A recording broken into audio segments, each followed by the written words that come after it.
Welcome to school and academic subscribers. और जिन्होंने subscribe नहीं किया है सब्सक्राइब कर लें। मुझे करो सर, कर दिया, चलो पढ़ाओ। की होईची दोस्तों, सब भालो।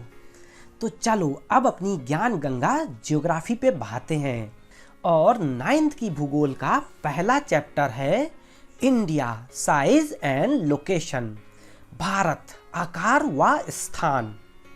तो यार अब अपन जग्गा जासूस बन जाते हैं और अर्थ अ मिस्ट्री नाम की मूवी में अपना प्यारा भारत कहाँ छुप के बैठा हुआ है ये खोजते हैं। अरे गुरुदेव, ये भारत और इंडिया क्या एक ही प्राणी का नाम है? बहुत सही, बिल्कुल ऐसी उम्मीद थी मुझे तुम लोगों से। तो फर्स्ट ऑफ ऑल ये प्राणी नहीं है, इट्स अ कंट्री। अब यार तुमने छेड़ ही दिया है तो पहले इसी पे गप्पे लड़ा लेते हैं। तो जैसे तुम लोगों के कई कई नाम होते हैं, मखनचू, छोटू, दीपक, बिल्कुल वैसे ही इंडिया के भी कई नाम हैं और वो हैं इंडिया, भारत, हिंदुस्तान, आर्यावर्त। अब यार तुम सोच रहे होगे कि ऐसा आखिर क्यों है, कैसे पड़े ये सब नाम। तो चलो इसके पीछे की कहानी को सुनते हैं।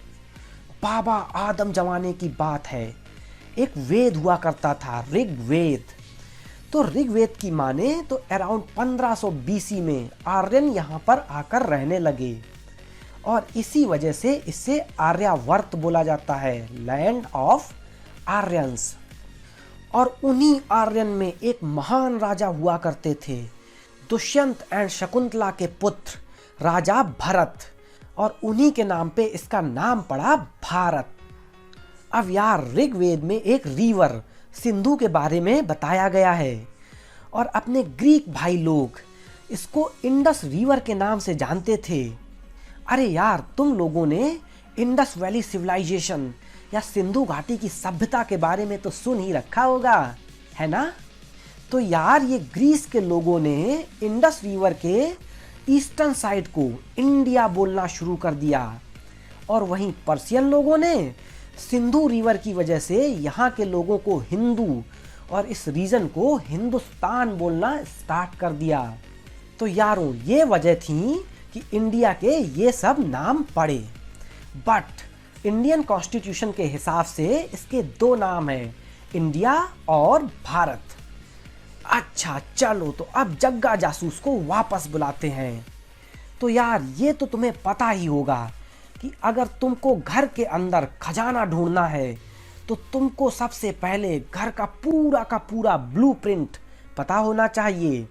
तो ऐसे ही बिल्कुल भारत को ढूंढने के लिए पहले अपन को अर्थ का ब्लूप्रिंट पता करना होगा और इसी बात को ध्यान में रख के जग्गा ने अर्थ का कच्चा चिट्ठा खोला। तो चलो यार पहले अर्थ के बारे में जान लो। तो earth is spherical in shape और ये है अपना नॉर्थ पोल और ये रहा साउथ पोल। अब अर्थ के स्ट्रक्चर को अपन दो तरीके से डिवाइड करते हैं, horizontal divide and vertical divide. तो हॉरिजॉन्टल डिवाइड में एक इमेजिनरी लाइन अर्थ को दो इक्वल पार्ट्स में डिवाइड करती है। ऊपर वाले माले को नॉर्दर्न हेमिस्फीयर और नीचे वाले माले को सदर्न हेमिस्फीयर बोलते हैं और इस इमेजिनरी लाइन को इक्वेटर बोलते हैं। इसी तरीके से वर्टिकल डिवाइड में एक इमेजिनरी लाइन अर्थ को वर्टिकली डिवाइड करती है। इस लेफ्ट पार्ट को वेस्टर्न हेमिस्फीयर और राइट वाले पार्ट को ईस्टर्न हेमिस्फीयर कहते हैं और इस वर्टिकल लाइन को प्राइम मेरिडियन। अरे सर पगला गए हो क्या? ये सब क्या है बुड़बक? क्या हुआ यार, कैच नहीं कर पाए क्या?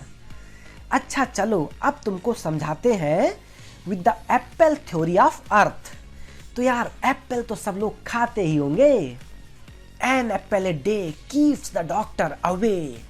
बट अगर यार डॉक्टर आइटम हो तो भूल के भी एप्पल मत खाना, फिर यार कौन डॉक्टर को अवे रखना चाहेगा।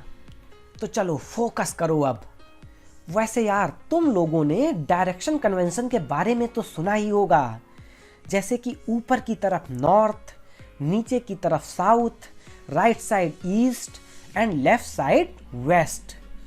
तो यार मान लो कि ये अर्थ है एक एप्पल, तो ये है नॉर्थ पोल और ये साउथ पोल। अब इस एप्पल को इस तरह से बीच से काट देते हैं हॉरिजॉन्टली, तो ऊपर वाला एप्पल हुआ नॉर्दर्न हेमिस्फीयर और नीचे वाला सदर्न हेमिस्फीयर, और ये लाइन हुई इक्वेटर। अब यार अगर एप्पल को इस तरह वर्टिकली काटें तो right portion is eastern hemisphere और लेफ्ट पोर्शन हुआ वेस्टर्न हेमिस्फीयर, और ये लाइन जिसके अलोंग कट किया गया है ये हुई प्राइम मेरिडियन। और यार अब एप्पल खा के अपनी डॉक्टर आइटम से मिल के आते हैं। तो चलो यार मैं तो निकला, बाय बाय, मिलते हैं अगले एपिसोड में।